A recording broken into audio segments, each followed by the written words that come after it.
Hello, MCN friends, and welcome to the city of brotherly love and sisterly affection. I'm here tonight to hopefully ease your concerns about innovation and to tell you why I believe that the easiest way to understand and be hopeful about the future is actually to look to the past.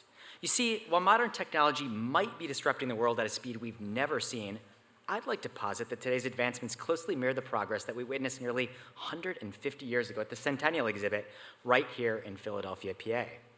This was our country's first official World Fair, and it brought us lasting contributions such as popcorn, bananas, the Band-Aid, root beer, ketchup, and a glimpse at what the empowerment of women outside the home could and should look like, largely thanks to Ben Franklin's great-great-granddaughter. Shout out to Ben Franklin's granddaughter. The exhibit was a version of a metaverse for Americans who couldn't quite afford a trip to Europe. It was multi-sensory and provided the perfect mix of curation and exploration, all for just 50 cents, which is the equivalent of $14 in today's world, which is much cheaper than a $3,500 headset. Many attendees made their way to the fairgrounds seamlessly and easily, and most of the time without a driver. There was concern over disasters, but this semi-autonomous vehicle, the monorail, was and is actually quite safe. Amongst all the excitement, there were articles written and panic reports of Americans asking, "What about the jobs?" Sounds familiar, right? Of course, their concerns were all about the most cutting-edge automation of the time, the dishwasher and the sewing machine. During the expo, Americans learned about this concept of shared ownership and exploring how we could decentralize elements of our world without completely disrupting society. As you probably didn't guess, I'm talking about the kindergarten system, where the only chain of blocks was made out of wood. Now, imagine people's excitement when they could use their voice to ask questions into a small device and immediately get back answers in a way that was totally customized. While we didn't have Alexa back then, we did have Alex, as in Alexander Graham Bell's brand new telephone. Now, when we think of the evolution of cities, it probably makes sense that we'd want to use technology to simplify the building process, right? You know, as one example, the machinery building seen here was assembled in a way that was modular and sustainable, essentially being 3D printed out of iron and metal.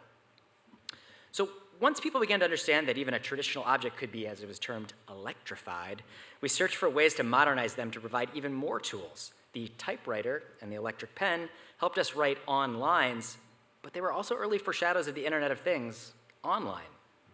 But I'd be remiss not to talk about some of the examples where tech took a strange turn and became something we didn't intend. R.I.P. Hitchbot. As with any new innovation, it's impossible to foresee all uses, so it's important that we're constantly reassessing if something is net positive or net negative. Be safe, Philadelphia.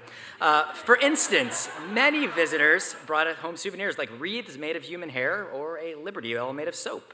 And while this is a good lesson that there's always room for novel solutions, I think we can also agree that some innovations come and go because they focus more on spectacle than substance. One big feature was a new product called asbestos, which involved fiber spun into fire-resistant textiles and building materials. We quickly rushed to put it anywhere and everywhere, but much like social media, we learned that the short-term gains might not be worth the long-term effects. One of the most buzzed-about items, though, was a badge of prestige, if you were lucky enough to get one.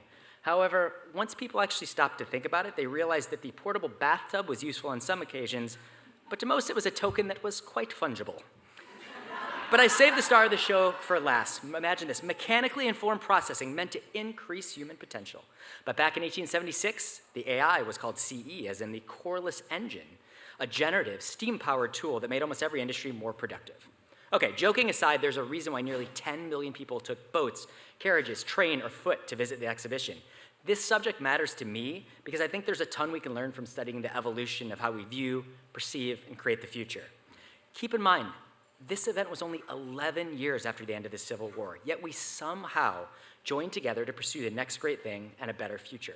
And while we aren't technically at war stateside today, there are days where it feels like we're emotionally split to a level beyond repair. That's where you all come into play.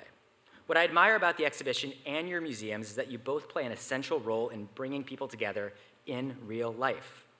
I've talked a lot about the tech on display, but the most valuable outcome was that millions of people were inspired as one nation and one community. And while I've had similar fears to many of you about the world becoming too flat from using the same tools, I read a familiar Concern newspaper article from 147 years ago about tech taking the art out of the world. So while new technology might seem scary, history tells us things will be okay. So with that, I'll come to a close, but I hope you have a great rest of your MCN, everyone. I hope you continue to show your visitors what's possible, and I hope you think fondly of my hometown the next time you eat a banana, make a call, or use soap on a rope shaped like some strange object. Thank you, everyone.